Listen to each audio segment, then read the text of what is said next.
Раббының мәрхәмәте килсен сезгә, кадерле дуслар. Сезнең ике кеше арасында төзелә торган килешү, договор турында ишеткәнегез бардыр. Һәр ике як бер-берсе алдында вәгъдәләр биреп, аларны үтәргә сүз куешалар.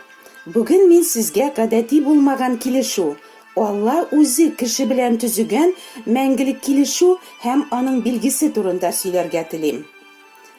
Инде 100 яшькә якынлашып килүче, бала атасы булудан бөтенләй өмете өзелгән Ибраһимга Раббы: "Синнән туган үз балаң сиңа мирасчы булыр. Күк йөзенә башыңны күтәреп кара да, булдыра алсаң, андагы йолдызларны санап чык. Синең нәсел варисларың менә шул йолдызлар санынча булачак", диде. Ибрам Раббыга ышанды һәм шуның белән Раббы алдында тәкъва булып саналды дип укыйбыз изге язмада. Ибраһим изге эшләр эшләп, дин тотып Раббы алдында тәкъва булып саналганмы?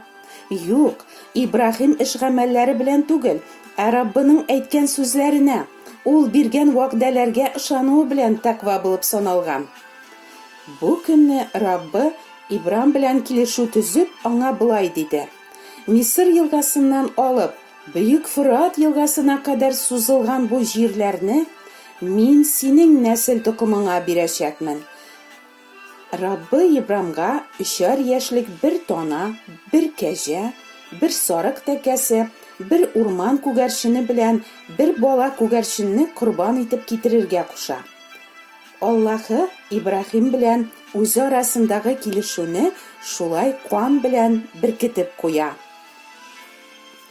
Ибрам 99 яшьтә чагында, аның хузурында янә Раббы күренеп: "Мин Кадир Алламын", диде. "Минем юлымда йөр һәм кимчелексез бул. Менә синең белән төзегән килешүем шулдыр. Син бик күп халыкларның нәсел атасы булачаксың. Син һәм синең тукымың минем килешүемә тугры булыгыз", диде. "Синең һәм тукымың белән төзелгән килешүемнең шарты шулдыр. Арагыздагы ир-затларның барысы да сүннәткә утыртылырга тиеш. Сүннәтле булыгыз. Сүннәтле булу минем белән сезнең арада төзелгән килешүемнең галәмәте итеп каралыр". Менә шундый әмер бирә Раббы Ибраһимга. Шул ук көнне Ибраһим үзе дә, аның өендәге барлык ир-затлары да сүннәткә утыртылалар. Шулай итеп, сүннәткә утыртылу ул Аллаһы белән кеше арасындагы килешүнең билгесе. "Миңа Аллаһы белән килешү төзүсе юк, мин инде сүннәтлемен" дисеңме? Изге язма аша Аллаһы сиңа: "Канунны үтәсәң, сүннәтле булуың файдалы. Ә инде син аны бозасың икән, сүннәткә утыртылмагандай буласың", ди.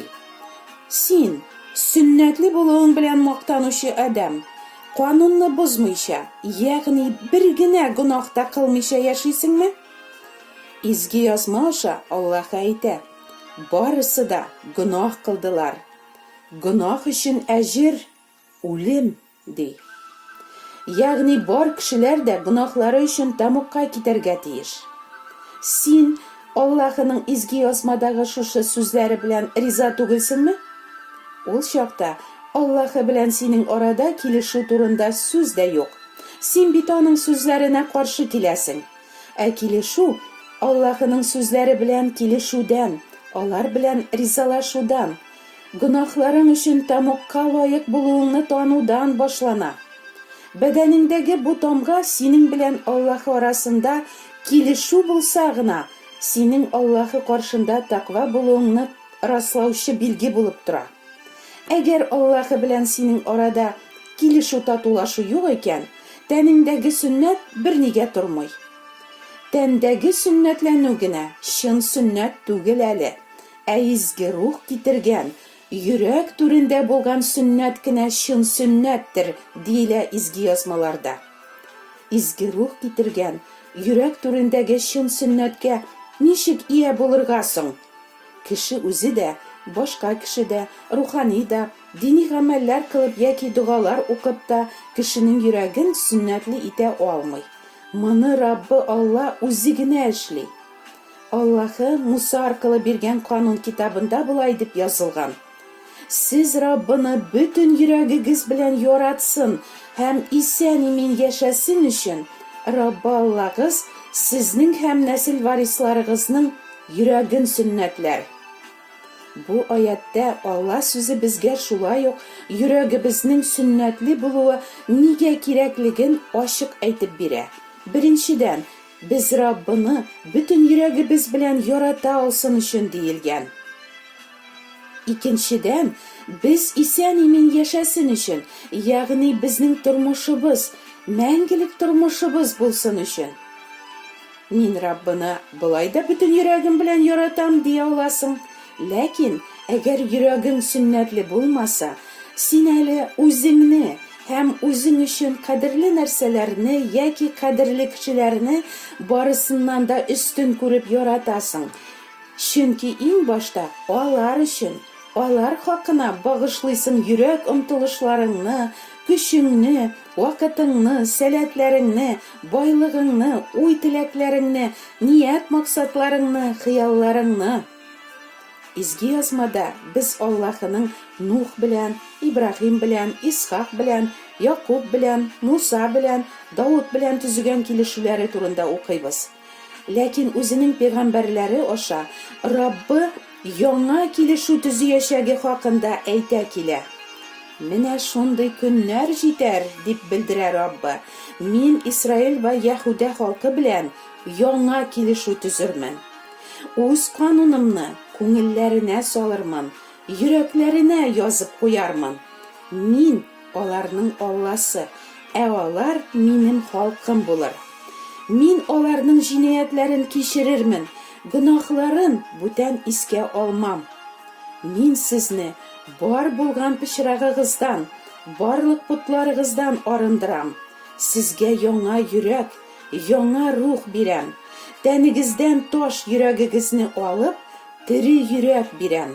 Сезгә үз рухымны салам. Нинди сөенечле хәбәр! Аллаһы яңа килешү төзеп, җинаятләрне кичерергә, гөнаһларны бүтән искә алмаска сүз бирә. Кешеләр арасында да сез беләсез, яңа килешү төзелгәч, иске килешү гамәлдән чыга. Ул үзенең әһәмиятен югалта. Раббы Ибрахим белән төзегән килешүнең шарты тышкы яктан сөннәткә утыртылу булса, яңа килешүнең шарты йөрәгең сөннәтле булу. Үз халкын Мисыр коллыгыннан чыгарган вакытта аларның үлем фәрештәсе аяп калсын өчен ишек яңакларын бәрән каны белән сылауны таләп иткән Алла хәзер яңа килешү чорында без мәңгелек үлемгә китмәсен дип, йөрәк ишекләребезнең яңакларын үзе күкләрдән җибәргән изге улының, Гайсәнең саф каны белән буярга куша. Бу яңа килешүнең каны. Кан түкми, гөнаһлар кичерелми. Үгез, кәҗә, сарык каннары кешеләрнең гөнаһларын бетерә алмый. Муса кануны чорында корбан итеп китерелә торган хайваннар каны дөньяга киләчәк Аллаһы бәрәненең канына күрсәтүче билге генә иде. Аллаһы улының саф каны гына һәр иман итүченең йөрәген сөннәтле итә. Йөрәгең сөннәтле булу ул, бар гөнаһларың Гайсәнең синең өчен түккән каны белән юылуны аңлата. Гайсә кешеләрне үз үлеме белән гөнаһлардан коткарып, яңа килешүнең арадашчысы булды. Сез аңарда кеше кулы белән башкарган сөннәт белән түгел, гөнаһлы табигать хакимлегеннән азат итү, димәк, Мәсих сөннәте белән сөннәтләндегез дә, дип яза Рәсүл Паул Аллаһы улына иман итүчеләргә. Бәдәнең синең сөннәтлеме түгелме, кулмы син, иреклеме, ир кешеме син, әллә хатын-кызмы, яһүдиме, татармы, башка милләт кешесеме, бернинди айырма юк. Аллаһы каршында бары мәхәббәткә таянып эш итүче иман һәм йөрәгең Мәсих сүннәте белән сүннәтләнгән булуы гына әһәмияткә ия дип аңлата изге язмалар. Аллаһы изге язма аша кисәтеп, тәннәре генә сүннәтле, йөрәкләре сүннәтләнмәгән кешеләргә җәза бирер көннәрем якынлаша ди. Шуңа күрә үзегезне миңа, Раббыга багышлап, йөрәкләрегезне сүннәткә утыртыгыз. Югыйсә, минем ачуым явыз гамәлләрегез аркасында ут кебек кабыныр һәм сүнмәстәй булып дөрләп китәр, ди Аллаһы.